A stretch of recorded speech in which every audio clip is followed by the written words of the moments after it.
પાટણની ધારપુર મેડિકલ કોલેજમાં ragging કાંડમાં WhatsApp ગ્રુપના ચોંકાવનારા સ્ક્રીનશોટ સામે આવ્યા છે। ધારપુર મેડિકલ કોલેજના એફઆઈ ઓફિશિયલ બોયઝ 2024 એટલે કે 2024 નામના ગ્રુપમાં મેસેજ દ્વારા કુલ 6 જગ્યાએ જુનિયર વિદ્યાર્થીઓને બોલાવવામાં આવ્યા હતા અને તેવા સ્ક્રીનશોટ્સ વાયરલ થયા છે। ઘટનાના દિવસે બપોરે 2 વાગ્યાથી રાત્રે 9:30 વાગ્યા સુધી અલગ અલગ વિભાગમાં જવા જુનિયર વિદ્યાર્થીઓને મેસેજ કરાયા હતા અને જેમાં રેગિંગમાં અનિલ પટેલ નામના વિદ્યાર્થીનું મોત નીપજ્યું છે।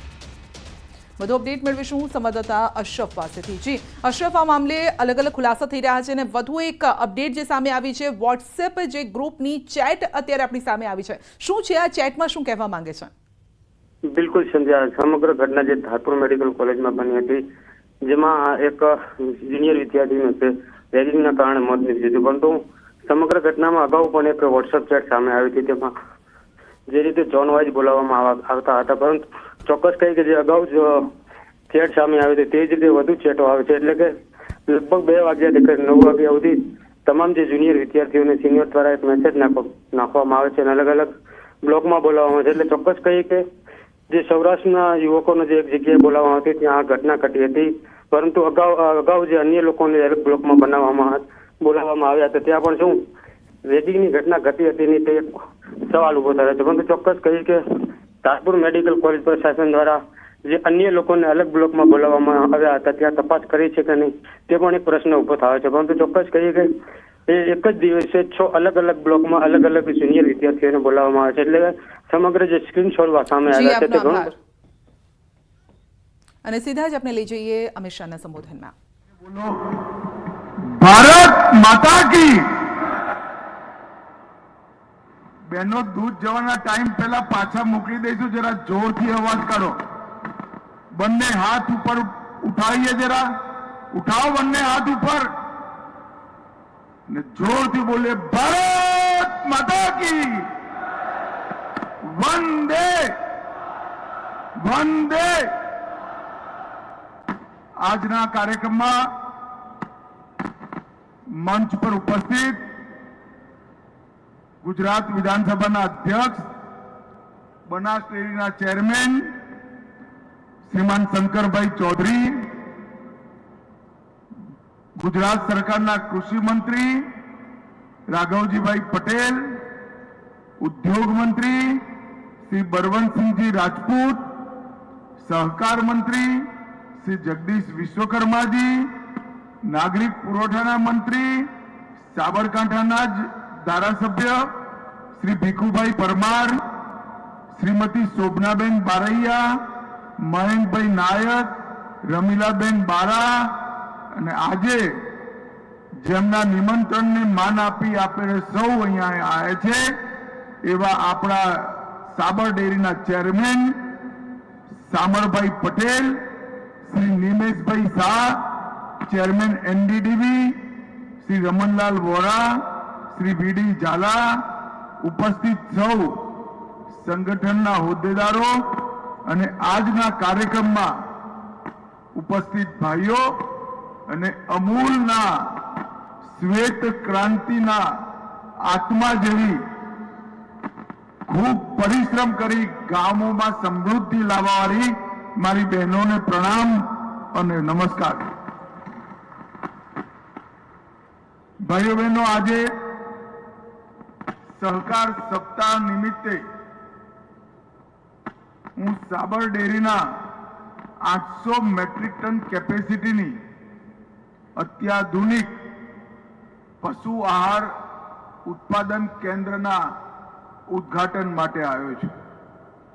અહીં આવતા પહેલા મેં 9 અલગ અલગ પ્રકારના દરેક તાલુકામાંથી એક એવી દૂધ ઉત્પાદક બહેનો જોડે વાતચીત કરી।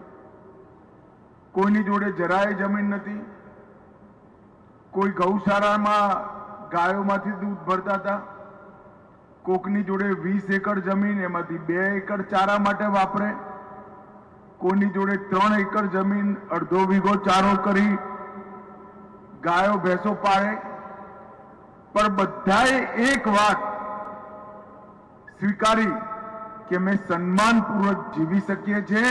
તેનું કારણ સાબર ડેરી ને એનો દૂધનો વેપાર છે.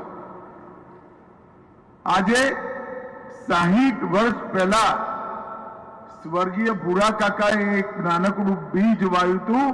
એક મોટો વડલો બની 3.5 લાખથી વધારે પરિવારનું રોજી રોટીનું સાધન આપણી સાબર ડેરી બની અને 60 વર્ષ સુધી સાતત્યપૂર્ણ રીતે વિકાસ કરતા રહેવું, આગળ વધતા રહેવું અને પોતાનો પરિવાર મોટો કરતા જવું એ ખરેખર બહુ કઠિન હોય છે. એટલે ભૂરા કાકાથી લઈ સામરભાઈ સુધી બધા ચેરમેન અને એમના બોર્ડ ઓફ ડિરેક્ટરને હું હૃદયપૂર્વક ખૂબ ખૂબ ખૂબ અભિનંદન આપું છું. લગભગ કરોડ રૂપિયા કરતા વધારે દૂધનો ચેક ને ભાવ વધારો જેમને મળ્યો એવી 2 મંડળીઓને અહીંયા સન્માનવાનો કાર્યક્રમ. હું દેશભરમાં ડેરીઓના કાર્યક્રમમાં જતો હોઉં છું. હું ગુજરાતનો છું એટલે વધારે આનંદ થાય, પણ ગુજરાતનો છું એટલે નથી કહેતો મેં ક્યાંય કરોડો રૂપિયાના ચેક વેચ્યા હોય એવું નથી થયું. એ કેવળ ને કેવળ ગુજરાતમાં. અને આ સફળ આંદોલન, એ ક્રાંતિ, જેને ન કેવળ મહિલાઓનું સશક્તિકરણ કર્યું, ગામોમાં સમૃદ્ધિ લાયા, પોષણ માટે જેને સૌથી મોટું યોગદાન આપ્યું, એ શ્વેત ક્રાંતિનું આંદોલન, અમૂલનું આંદોલન સ્વર્ગીય ત્રિભુવન કાકાએ સાદગી, પવિત્રતા અને દૂરદર્શિતાથી જે ચાલુ કર્યું એનું પરિણામ છે. લગભગ 210 કરોડના ખર્ચે અહીંયા પશુ આહાર સંયંત્ર બન્યું, એક કારખાનું બન્યું. તમારી ગાય, તમારી ભેંસ એને પોષક આહાર મળી રહે એના માટે આજે સાબર ડેરીની નવી શરૂઆતની ઉદ્ઘાટન થયું છે. 1976 થી વધતા 2050 સુધી 1976 માં શરૂઆત કરી અને આજે આ કારખાનાના ઉદ્ઘાટન સુધી 2050 મેટ્રિક ટન એની કેપેસિટી સાબર ડેરીએ કરી છે. સાબર ડેરીને હું ખૂબ ખૂબ અભિનંદન આપું છું. આજ હું અહીંયા આવ્યો છું ત્યારે દૂધ માટે અનેક વાતો કરી. સાબર ડેરી, અમૂલ, એનું આંદોલનની વાત તમે સૌએ ખૂબ સાંભળી, પણ મારે લાંબી વાત નથી કહેવી. હું એક જ વસ્તુ કહેવા માંગુ છું. 1970 ખાલી 40 ગ્રામ પ્રતિ વ્યક્તિ આપણું દૂધનું ઉત્પાદન હતું. દેશની વસ્તીમાં દરેક માણસ માટે 40 ગ્રામ દૂધ ઉપલબ્ધ હતું અને 2023 દેશમાં માથાદીઠ 167 ગ્રામ દૈનિક દૂધ આપણે પૂરું પાડ્યું અને વૈશ્વિક